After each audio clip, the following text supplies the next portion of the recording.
Praise the lord. ఈరోజు దేవుని వాగ్దానము, దేని కాలమునందు అది చక్కగా నుండునట్లు సమస్తమును ఆయన నియమించి ఉన్నాడు. ఆయన శాశ్వత కాల జ్ఞానమును నరుల హృదయమందుంచి ఉన్నాడు గాని దేవుడు చేయు క్రియలను పరిశీలనగా తెలుసుకొనుటకు అది చాలదు. ప్రసంగి గ్రంథము 3వ అధ్యాయము 11వ వచనము. సహోదరి సహోదరులారా, జీవితంలో అనుభవించగల తృప్తి ఏదన్నా ఉంటే అది దేవుని గురించిన ఆలోచనల వల్లే కలుగుతుంది.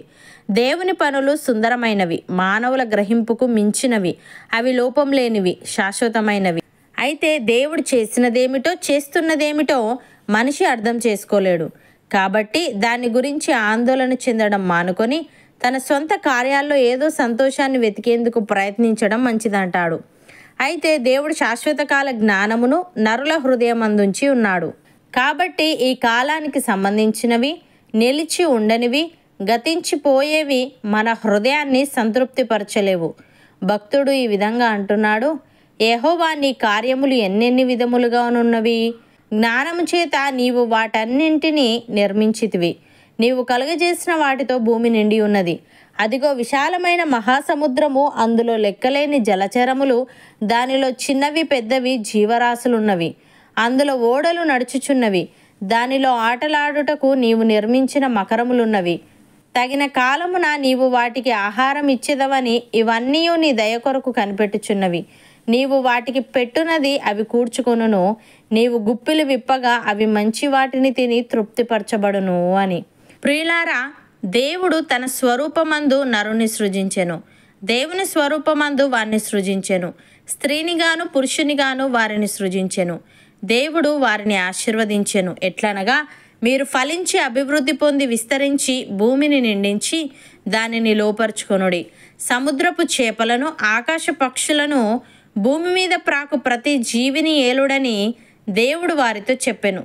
దేవుడు, ఇదిగో, భూమి మీదనున్న విత్తనములిచ్చు ప్రతి చెట్టును, విత్తనములిచ్చు వృక్ష ఫలము గల ప్రతి వృక్షమును మీకిచ్చి ఉన్నాను. అవి మీకు ఆహారమగును. భూమి మీద నుండి జంతువులన్నిటికీ, ఆకాశ పక్షులన్నిటికీ, భూమి మీద ప్రాకు సమస్త జీవులకును పచ్చని చెట్లన్నీ ఆహారమగునని పలికెను. ఆ ప్రకారం ఆయను. దేవుడు తాను చేసినది యావత్తును చూచినప్పుడు అది చాలా మంచిదిగా నుండెను. అపోస్తలుడైన పౌలు ఈ విధంగా అంటున్నాడు: నీతిమంతుడు విశ్వాస మూలముగా జీవించునని వ్రాయబడిన ప్రకారము విశ్వాస మూలముగా అంతకంతకు విశ్వాసము కలుగునట్లు దేవుని నీతి దాని యందు బయలుపరచబడుచున్నది. దుర్నీతి చేత సత్యమును అడ్డగించు మనుష్యుల యొక్క సమస్త భక్తిహీనత మీదను దుర్నీతి మీదను దేవుని కోపము పరలోకము నుండి బయలుపరచబడుచున్నది. ఎందుకనగా దేవుని గూర్చి తెలియశక్యమైనదేదో అది వారి మధ్య విషదమై ఉన్నది. దేవుడు అది వారికి విషదపరచెను. ఆయన అదృశ్య లక్షణములు అనగా ఆయన నిత్యశక్తియు దేవత్వమును జగదుత్పత్తి మొదలుకొని సృష్టింపబడిన వస్తువులను ఆలోచించుట వలన తేటపడుచున్నవి గనుక వారు నిరుత్తరులై ఉన్నారు. మరియు వారు దేవుణ్ణి ఎరిగి ఆయనను దేవునిగా మహిమపరచలేదు, కృతజ్ఞతాస్తుతులు చెల్లింపను లేదు గాని తమ వాదముల యందు వ్యర్థులైరి. వారి అవివేక హృదయము అంధకారమయమాయెను. తాము జ్ఞానులమని చెప్పుకొనుచు బుద్ధిహీనులైరి.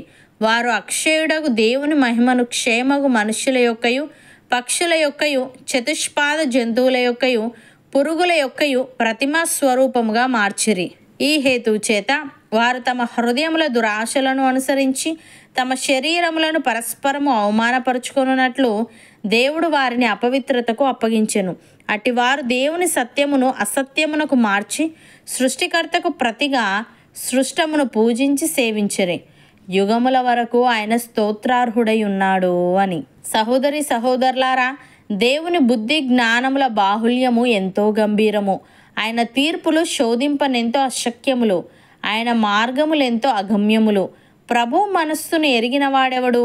ఆయనకు ఆలోచన చెప్పిన వాడెవడు? ముందుగా ఆయనకిచ్చి ప్రతిఫలము పొందగలవాడెవడు? ఆయన మూలమునను ఆయన ద్వారాను ఆయన నిమిత్తమును సమస్తము కలిగి ఉన్నవి. యుగముల వరకు ఆయనకు మహిమ కలుగునుగాక. అవును అన్నవారు నాతో పాటు ప్రార్థనలో ఏకీభవించండి. పరిశుద్ధుడా, ప్రేమగల తండ్రి, దేని కాలమునందు అది చక్కగా నుండునట్లు సమస్తమును నీవు నియమించి ఉన్నావు. మరియు నీవు శాశ్వత కాల జ్ఞానమును మా హృదయమందుంచి ఉన్నావు.